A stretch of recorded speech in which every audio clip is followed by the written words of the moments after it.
Oke, kita balik lagi nih. Anda udah ngirim beberapa materi yang, wah, menarik banget soal seni bicara di depan umum.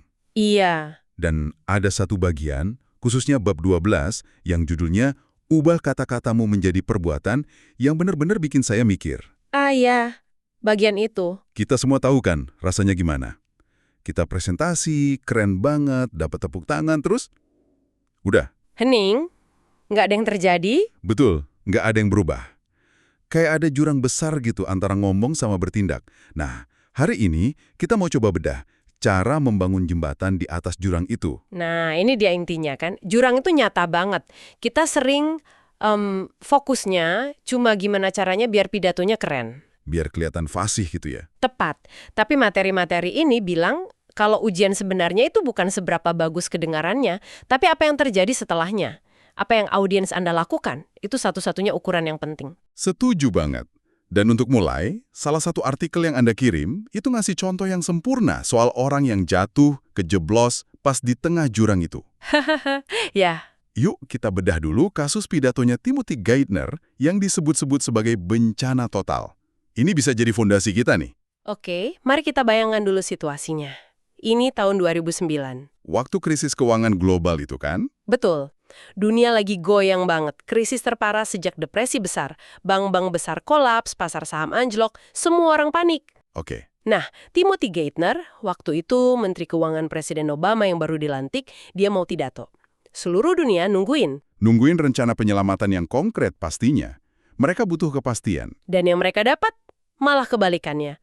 Begitu dia ngomong, pasar saham Dow Jones itu langsung anjlok. Langsung anjlok. Berapa poin? Hampir 400 poin.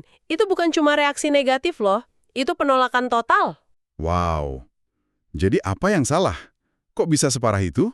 Kesalahan fatalnya adalah dia ngomong pakai bahasa abstrak di saat dunia butuh bahasa yang konkret. Maksudnya gimana tuh?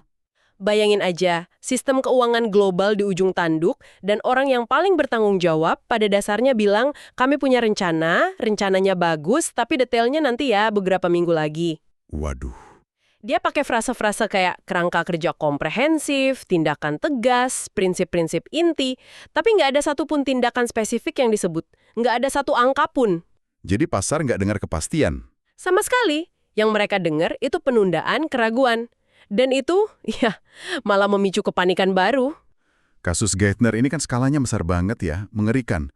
Tapi jujur deh, nggak semua pendengar kita ngomong di depan pasar keuangan global. Tentu. Kalau dalam skala mikro, di rapat tim atau presentasi kecil, kesalahan kayak Geithner ini wujudnya seperti apa sih? Wah, itu pertanyaan bagus banget.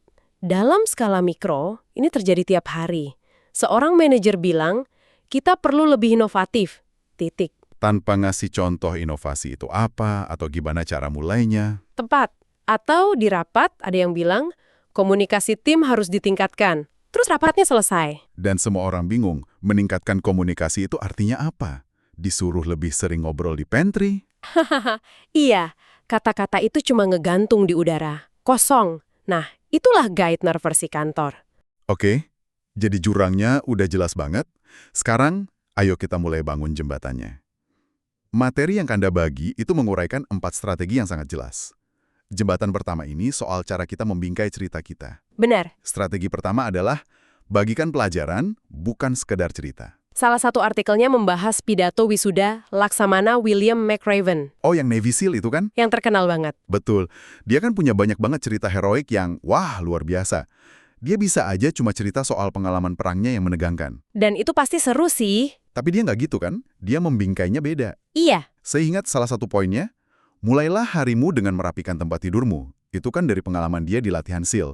Tapi dia nggak nyajiin itu sebagai kenangan. Tapi sebagai pelajaran. Betul, sebagai pelajaran yang bisa langsung kita pakai. Tepat. Dan di sini ada pergeseran psikologis yang menarik banget.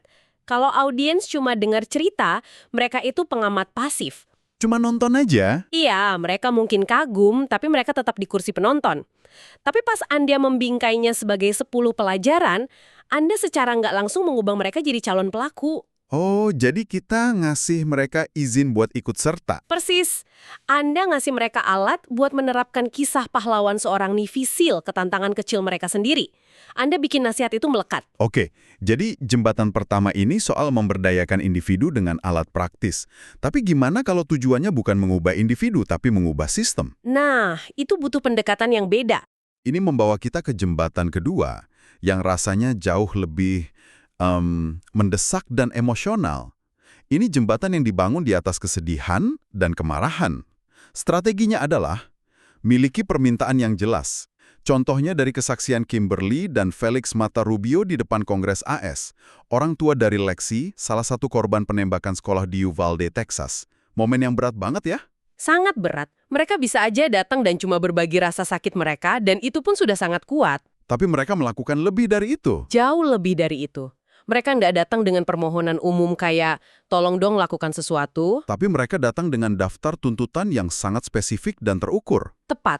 Larangan senapan serbu, naikin usia legal buat beli senjata jadi 21 tahun, undang-undang red flag. Itu yang memungkinkan polisi menyita senjata dari orang yang dianggap berbahaya kan? Betul. Dan juga memperkuat pemeriksaan latar belakang.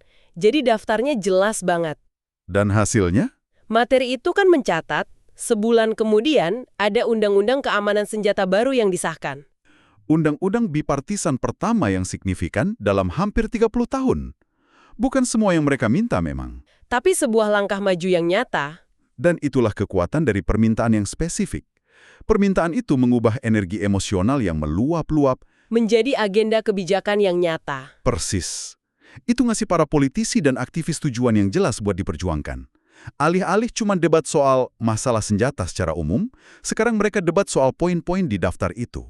Permintaan yang jelas mengubah kesedihan jadi peta jalan. Oke, jadi permintaan spesifik bisa menggerakkan sistem, tapi gimana kalau kita mau menggerakkan hati orang-orang secara individu, menginspirasi mereka buat bertindak sendiri? Nah, ini butuh level komitmen yang beda lagi. Bukan lagi soal minta orang lain bertindak, tapi soal menunjukkan caranya.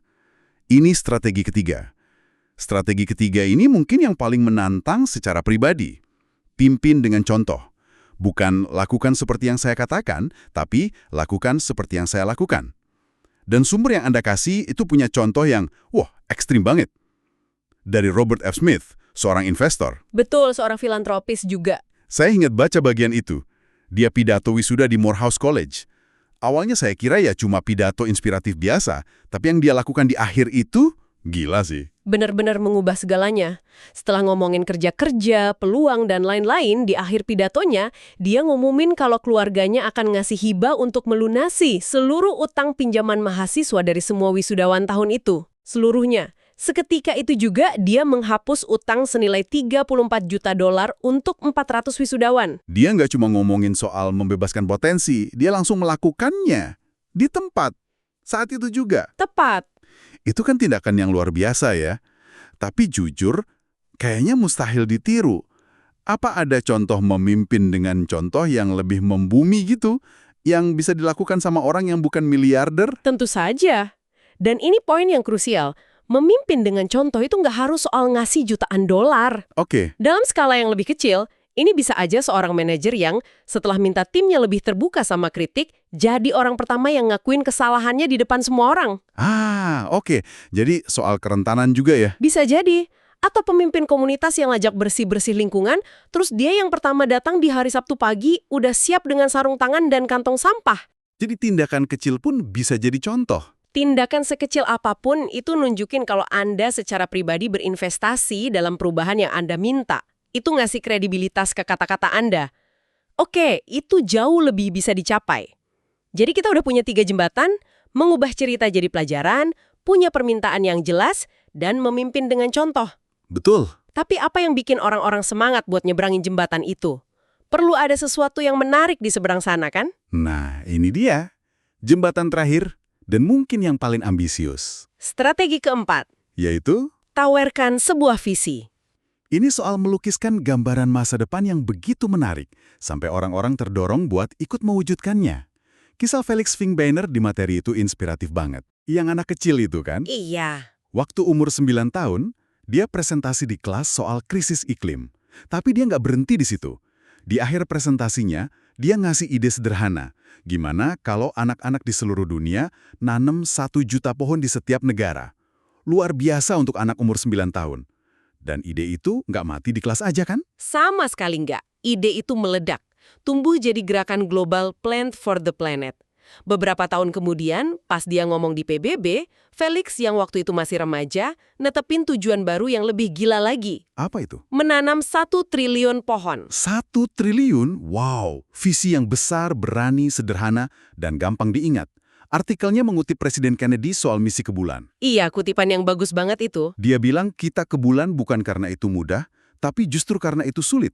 Karena tujuan itu akan mengatur dan mengukur energi dan keterampilan terbaik kita. Tepat. Visi Felix melakukan hal yang sama untuk aktivisme lingkungan. Visi seperti itulah yang mengubah pendengar pasif jadi peserta aktif. Visi yang jelas dan menarik, itu ngasih orang alasan untuk peduli. Memberi mengapa di balik semua tindakan. Betul. Tapi ada risikonya juga loh. Visi yang terlalu besar tanpa langkah awal yang jelas bisa bikin orang malah jadi males. Merasa nggak mungkin tercapai gitu. Iya, bisa terasa melumpuhkan. Visi Felix berhasil karena dimulai dengan langkah yang bisa dilakukan siapa saja, menanam 1 pohon. Visi besar harus didukung oleh langkah pertama yang kecil. Oke, jadi 4 jembatan untuk menyeberangi jurang antara kata dan perbuatan. Bagikan pelajaran yang bisa ditindaklanjuti, miliki permintaan yang spesifik, Pimpin dengan contoh nyata. dan tawarkan visi yang menginspirasi. Benang merah dari semua ini apa ya? Benang merahnya adalah pergerakan dari yang abstrak ke yang konkret, dari inspirasi ke instruksi, dari ide besar ke langkah pertama. Jadi bukan cuma bikin audiens merasa, wah keren, tapi juga, oke, ini yang harus saya lakukan. Tepat. Ini soal ngasih mereka nggak cuma perasaan yang baik, tapi juga jalur yang jelas untuk bertindak. Ini mengubah akhir sebuah pidato dari sekedar titik menjadi sebuah titik awal. Dan ini mungkin ninggalin satu pemikiran buat Anda semua yang dengerin. Lain kali Anda siap-siap mau bicara, entah itu di rapat tim, presentasi ke klien, atau bahkan obrolan penting sama keluarga, jangan cuma nanya apa yang mau saya katakan. Pertanyaan yang lebih kuat adalah, apa yang saya ingin audiens saya lakukan setelah saya selesai bicara? Dan pertanyaan lanjutannya yang paling penting, jembatan mana yang akan Anda bangun untuk membantu mereka sampai di sana?